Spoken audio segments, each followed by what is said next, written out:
অত্যন্ত দুঃখজনক। আমরা এই নিন্দা করি। 1,15,000 ছেলের মধ্যে 4-5 হাজার ছেলেকে এরা তোলার কাজে লাগায়। ওদের কাছে 10,000 কিছু না, ওরা 50,000 1 লাখ করে। বাকি 1,10,000 ছেলেকে এরা মারছে। আমি কথা দিতে পারি সিভিক ভলেন্টিয়ারদের, যে ভয় আপনাদের ওরা দেখাচ্ছে যে বিজেপি এলে আপনাদের চাকরি চলে যাবে। 21টা রাজ্যে বিজেপি এসেছে। 20 বছর পরে নবীনজির সরকার গেছে এবং প্রথমবার উড়িষ্যায় বিজেপি এসেছে আফটার ইন্ডিপেন্ডেন্ট। একটা লোকের চাকরি যায়নি। 27 বছর পরে দিল্লিতে বিজেপি সরকার এসেছে, একটা লোকের ক্যাজুয়াল হোক পার্মানেন্ট হোক কারো চাকরি যায়নি।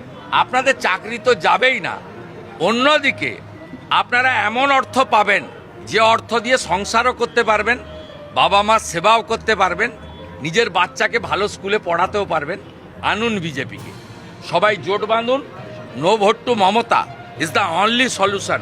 ময়নাতে 2টো অঞ্চলে বন্ধ করেছিল, 2টো বিজেপি পরিচালিত অঞ্চল, বাগচা এবং গজিনা। হাইকোর্টে এসেছিলাম, কান মুড়ে টাকা আদায় করে নিয়ে গেছি।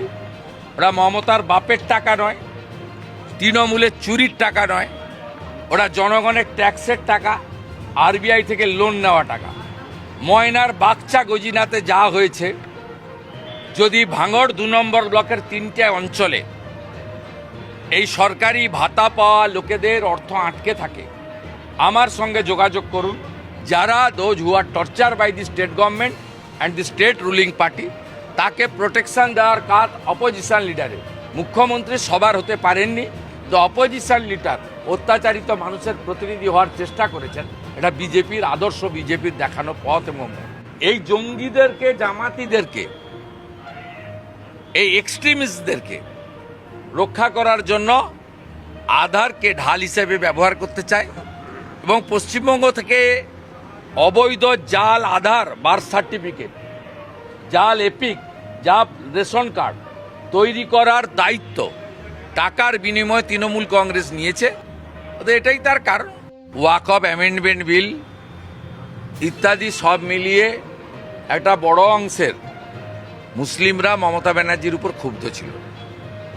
সেই ক্ষুব্ধ মুসলিমরা যাতে অন্য কোথাও না চলে যায়, সেই জন্যই হুমায়ুন কবিরদের দিয়ে এই ফাঁদটা, এই নাটকটা তৃণমূলই করিয়েছে। আটকে দেওয়া উচিত। টাকা কোথায় পাঠাতো জানা দরকার। কোন সিপির কাছে, কোন আইজির কাছে, কোন এডিজির কাছে, কোন লোকের কাছে টাকাগুলো পাঠাতো। মনোরঞ্জন তো একা খায়নি, 25 রেখে 75 পাঠিয়েছে। এটা কলকাতাতেই পাঠিয়েছে। সেটা কোথায় পাঠিয়েছে জানা দরকার, বাংলা জানতে চায়। আমাদের আরপি অ্যাক্ট অনুযায়ী নাম তোলা বা খারিজ করার কমপ্লিট পাওয়ার ইআরওদের হাতে।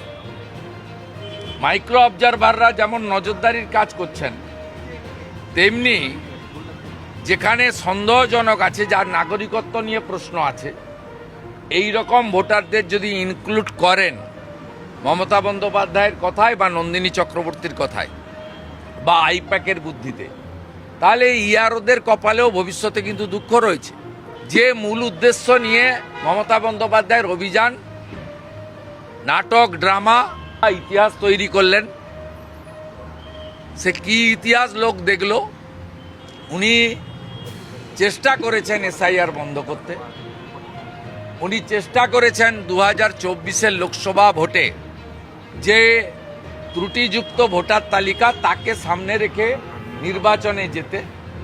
সেই উদ্দেশ্য তার এখন সফল হয়নি বলে আমার মনে হয়েছে। সবই সম্ভব। কিছুদিন আগে বারাসাতে ময়না তদন্তের ক্ষেত্রে একটা যুবকের চোখ তুলে বিক্রি করে দেওয়া হয়, পরবর্তী ক্ষেত্রে ইঁদুরকে দায়ী করা হয়। তো এই রাজ্যে সবই সম্ভব।